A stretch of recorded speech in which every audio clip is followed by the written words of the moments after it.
let's keep it 100% real then, because there's a bunch of people that think, hey, I bet you the guys in the locker room are behind Shedeur. And I don't believe that's true, because I believe everybody watched that preseason game of Shedeur where he just didn't want to play. He quit on them or didn't compete on them. Everybody in that locker room saw that game, that disaster. Well, they should have put him out there with the starters. The starters don't want to be associated with a quitter, a guy that holds the ball that long, a guy that missed 2 wide open passes, couldn't hit those guys, and then in other areas just held on the ball, ran around. He can't get them in and out of the offense. I guarantee he doesn't know the playbook. He's not ready. And I guarantee the players within that locker room, even the black players that love Deion and love, some of the garbage that goes along with Shedeur, they don't want any parts of this kid. And so, yeah, he's not ready to play. He's clear. At some point, you have to say either the owner, Jimmy Haslam, or the general manager, Andrew Berry, is requiring him to still be on the roster, because it makes I think he's the sense. homie. I think he's the homie. He's the homie. In the hood, that's what he is. He's the homie. He's the homie. No, he's garbage.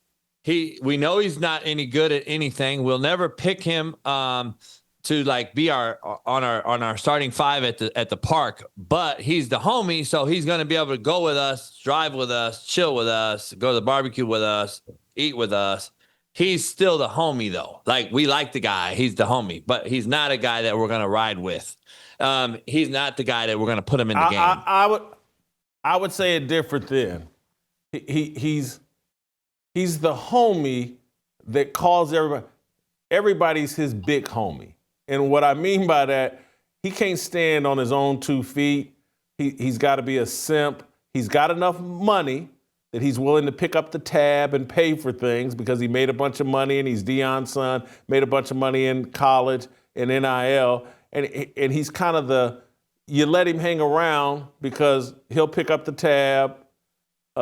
He simps and is the goofball, but I don't think anybody really respects him. I got Braden Fajoko on my show once a week, who just got released by the Steelers, 7 years in the league, national champ at LSU. And he's kind of hot on X right now on Twitter. He's taking some hot takes. He's still connected, obviously, still floating around the NFL at 29 years old, and he still has a shot. He was with the Chargers and the Steelers his whole career.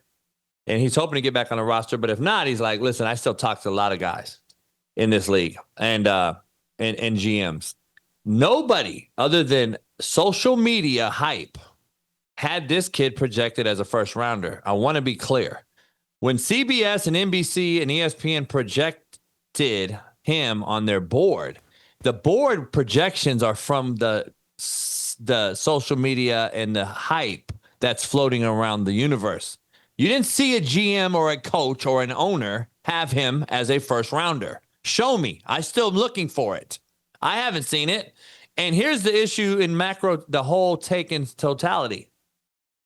There's a definite beef between Dillon Gabriel and Shedeur Sanders. Fajoko broke it down on my show yesterday.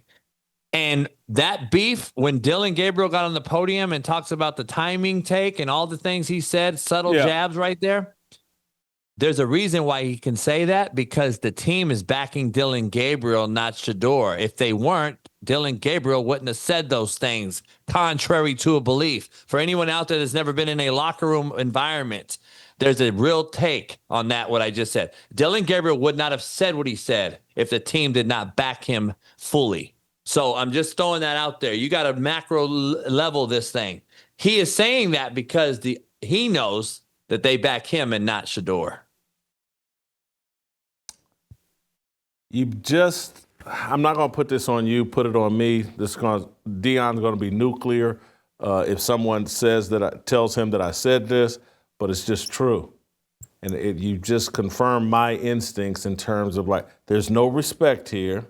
This is a dude that will grab a belt loop and follow someone around.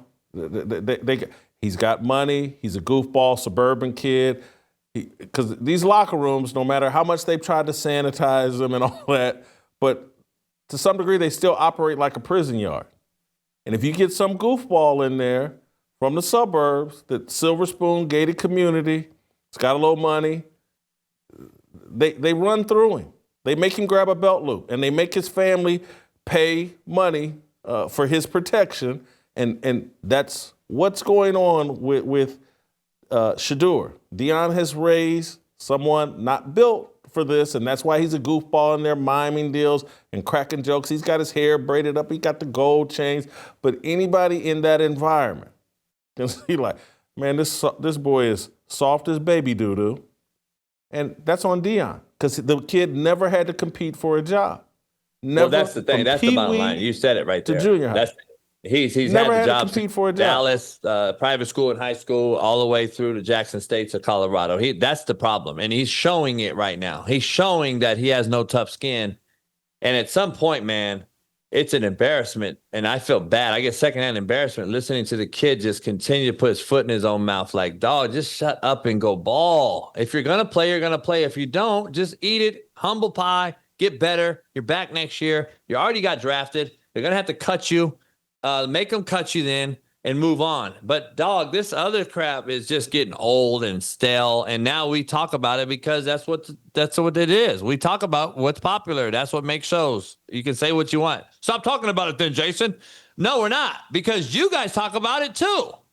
So guess what? We're going to continue talking.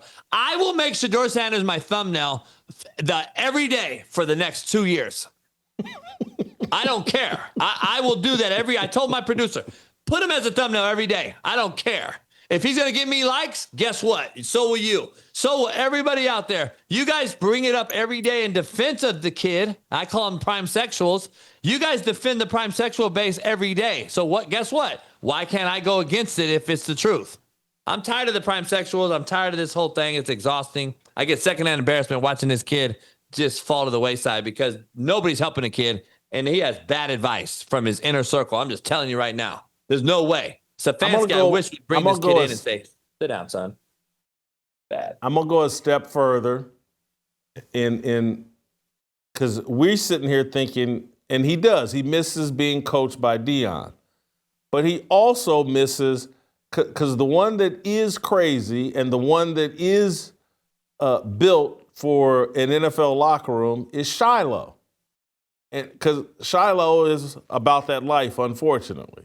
And not having his older brother in there to add that level of toughness and protection to be his big homie and make sure the other big homies don't make him grab a belt loop, it's a package deal. You got to have Shiloh and Shedeur together.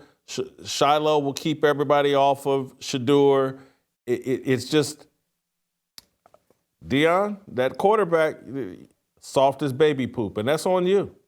And I know you think I'm just trolling you or trying to be antagonistic, but you got push this kid out of the nest, let him survive on his own, let him move off into a modeling career and being a goofball rapper somewhere. Let him be, what is it, LiAngelo Ball? Is that the other ball, that's a goofball rapper? These suburban goofball rappers, that's the perfect lane for him. And he can pretend like he did drive-by shootings and all that other stuff while rapping and tat himself up.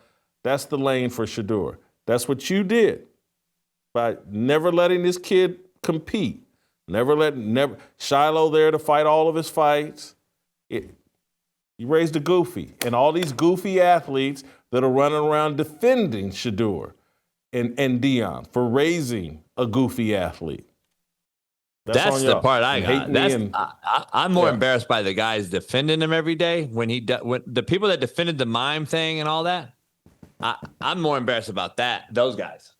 It's crazy. Like, you really defending this cat. Like, to me, it's just that's what the definition of prime sexual is to me, and that's just where they are. Help us grow the Fearless Army. Pound that like button, subscribe to the channel, and share this video with all your fearless friends.